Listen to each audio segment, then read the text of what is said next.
자, 오늘 이제 12월 13일입니다. 이제 메이저리그 직장 폐쇄가 있은 지도 이제 열흘이 지났는데, 현지에서도 이제 할 얘기가 없다 보니까 이제 FA 썰, 저희가 뭐 지난주에 말씀드렸던 거에 이어서 이제 계약 조건 얼마를 제시를 했는데 뺏겼다느니 뭐 요런 얘기들도 이제 살살 좀 풀리는 것 같더라고요. 네, 오늘 준비한 주제는 슈어저인데요. 슈어저한테 다저스가 이제 금액을 제시한 게 어느 정도였는지 대강은 윤곽이 드러났습니다. 네, 그것과 관련된 이야기를 해보도록 할 텐데, 사실 이제 슈어저 선수가 이번 스토브리그 최고의 선발 투수, 뭐 랭킹 항상 세우면 대부분은 이제 뭐 투수 1위 이 정도 좀 꼽혔었지 않습니까? 만으로 37살짜리 투수가 이렇게 FA 랭킹 1위를 차지하는 거 처음 본 것 같아요. 네. 진짜 대단한 선수라고 할 수 있겠고, 올 시즌 활약도 대단했죠. 맞습니다. 179.1이닝 동안 15승 4패, ERA 2.46에 236탈삼진을 잡았는데, 사실 이제 다저스로 시즌 도중에 트레이드가 됐잖아요. 네. 이제 트레이드 된 이후에 오히려 더 성적이 좋아졌었다. 네, 다저스에서 11경기에서 68.1이닝을 소화하면서 7승 무패, 평균자책점은 1.98이었는데 네.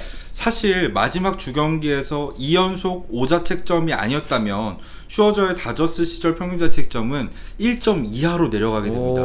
진짜 압도적인 모습을 보여줬었죠. 그래요. 사실 다저스가 후반기에 이 샌프란시스코를 추격 한 해 만에 뭐 못 한 해 할 수 있네, 못 한 해 뭐 이렇게 얘기가 나올 수 있었던 것도, 사실은 이제 뭐 터너 선수가 잘해준 것도 있지만 슈어저 선수가 이제 선발에서 딱 이제 바우어가 이탈한 그 자리를 지켜줬었기 때문에 이제 경쟁이 좀 가능했었다 말씀드릴 수 있겠습니다. 그러다 보니까 이제 FA가 되고 나서도, FA 자격을 얻고 나서도 정말 뭐 인기가 많았다고 하더라고요. 네, 다저스 역시 오프 시즌이 되자마자 이제 재계약 1순위로 세웠던 선수가 바로 코리 시거 그리고 맥스 슈어저였죠. 그러니까 두 선수는 이제 반드시 잡겠다, 이 선수들부터 잡아보고 이제 계획을 세우겠다, 이런 입장이었는데, 뭐 다저스뿐만 아니라 에인절스, 샌프란시스코, 뭐 세인트루이스, 뭐 추가적으로 토론토까지도 이제 슈어저 선수가 행선지 될 수 있는 곳을 또 꼽히기도 했었습니다. 맞습니다. 결국에는 슈어저는 이제 매치와 1억 3천만 달러, 3년에 1억 3천만 달러이고 연평균 금액으로 쳤을 때는 4,333만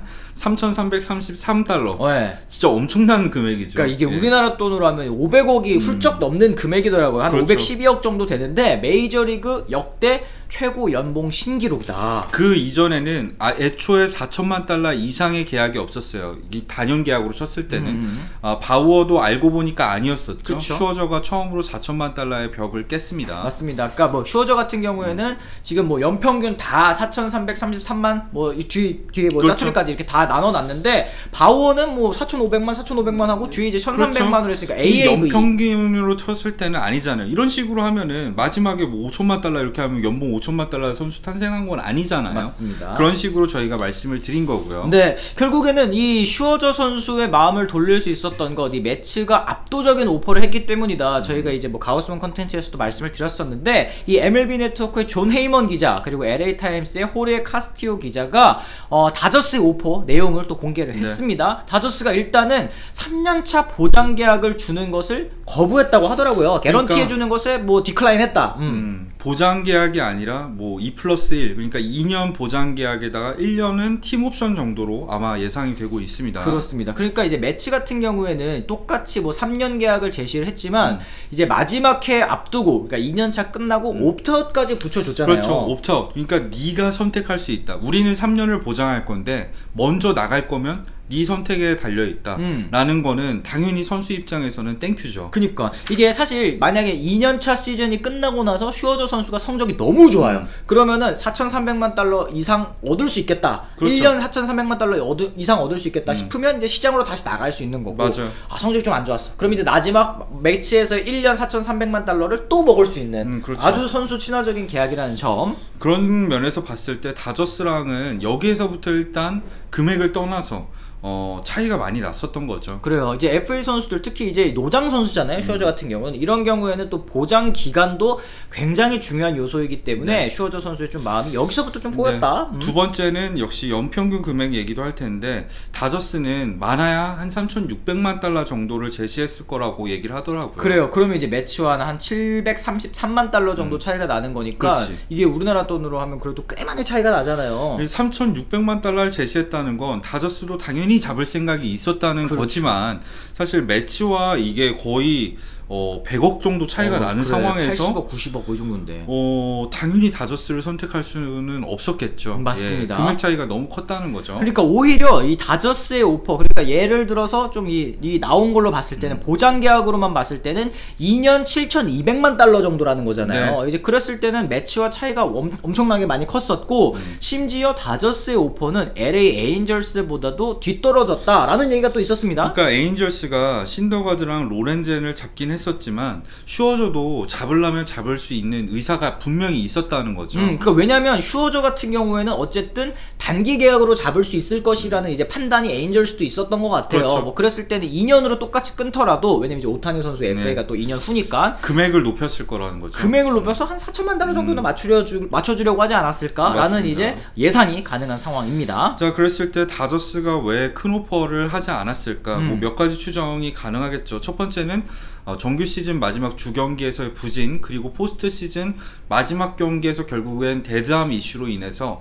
등판을 걸렀잖아요. 네. 그런 걸 봤을 때 슈어저가 물론 잘하긴 했었지만 이제 좀 나이 때문에 좀 힘들어하는 게 아닌가 하는 생각을 이 소속팀인 데리고 있었던 다저스 입장에서는 충분히 할 수 있었을 것 같아요. 그러니까 이 슈어저 선수의 몸 상태를 현 시점에서 제일 잘하는 구단이라고 한다면 그렇죠. 다저스라고 할 수 있을 거잖아요. 맞아요. 그러니까 오히려 슈어저 선수는 다저스가 너무 투구수 관리를 많이 해줘가지고 내가 포스트 시즌에 진짜 던져야 될 때 이 팔이 안 올라가더라, 그러니까 올려야 될 때 못 올라가더라, 이런 얘기를 했었는데, 사실 이거는 뭐 투수를 조금이라도 뭐 오래 봐오신 분들, 뭐 메이저리그 조금 야구를 좀 더 보신 분이라면 사실 좀 합리적인 말은 아니죠. 네네네. 하지만 슈어저가 다저스가 본인을 기용하는 데 있어서 불만을 가졌다는 뜻 정도로는 해석할 수가 있잖아요. 맞습니다. 그러니까 본인은 이 루틴에 맞게 더 많이 등판을 하고 싶은데 다저스가 그걸 안 해줘서 서운하다, 이런 식으로 받아들인다면 슈어저가 다저스에 약간은 마음이 뜰 수 있는 이유가 되지 않았을까 하는 그렇습니다. 거죠. YEO님이 오히려 다른 선수가 그랬으면 몰라도 지금까지 단 한 번도 그런 적 없는 슈어저가 못 뛰겠다고 한 게 다저스 입장에서는 꽤나 좀 크게 작용한 것 같다라는 의견을 또 말씀해 주시기도 했는데 충분히 일리가 있다고 생각을 하고요. 맞습니다. 이제 그랬을 때 어쨌든 슈어저 선수는 매치로 떠나게 됐고, 네. 다저스는 내년에 현재까지 이제 뎁스 차트 상으로 올라와 있는 선발 투수 로테이션이 뷰러, 유리아스, 곤솔린, 히니, 프라이스예요. 사실 이대로는 안 돼. 이대로는 안 된다. 뭐 히니 선수를 FA로 영입을 하긴 했습니다만 이 믿을 수 있는 선수가 딱 2명밖에 없다. 이게 사실 백승팀의 전력이라고 할 수는 없는 그런 로테이션이거든요. 그렇죠. 그렇기 때문에 반드시 선발 투수 한 명은 보강하려고 할 거고, 물론 커쇼와 재계약도 다저스가 포기한 건 아니라고 하지만 네. 외부 영입을 한 명을 할 것 같아요. 대체로 많은 사람들은 트레이드라고 예상을 하고 있는 게 다저스의 페이롤이 지금 너무 많은 상황이잖아요. 맞습니다.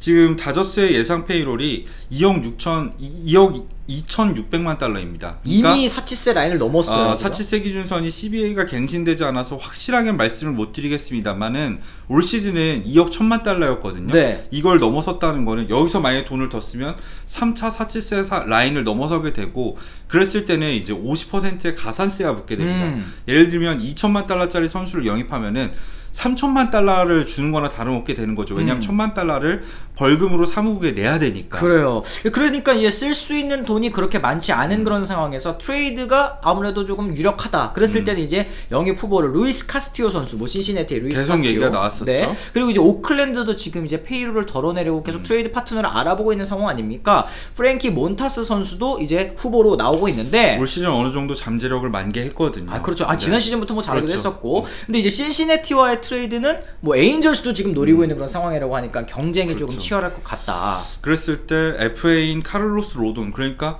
아프기는 했었지만 건강만 하면 에이스급 활약을 펼칠 수 있다는 걸 올 시즌 보여줬잖아요. 네. 로돈과의 이 단기, 그러니까 완전히 1년 계약으로 끊진 못하겠지만 3년 이내의 계약으로 끊을 가능성도 충분히 있고요. 그렇습니다. 결국에는 사실 이 모든 사태의 원흉 누구냐, 바우어 때문에 내년 계획도 지금 당장 세울 수 없는 그런 상황에 놓인 다저스라고 그렇죠. 말씀드릴 수 있겠습니다. 사치세 기준선으로 계산을 했을 때는 바우어의 내년 연평균 금액이 4천만 달러가 넘는 상황이잖아요. 네.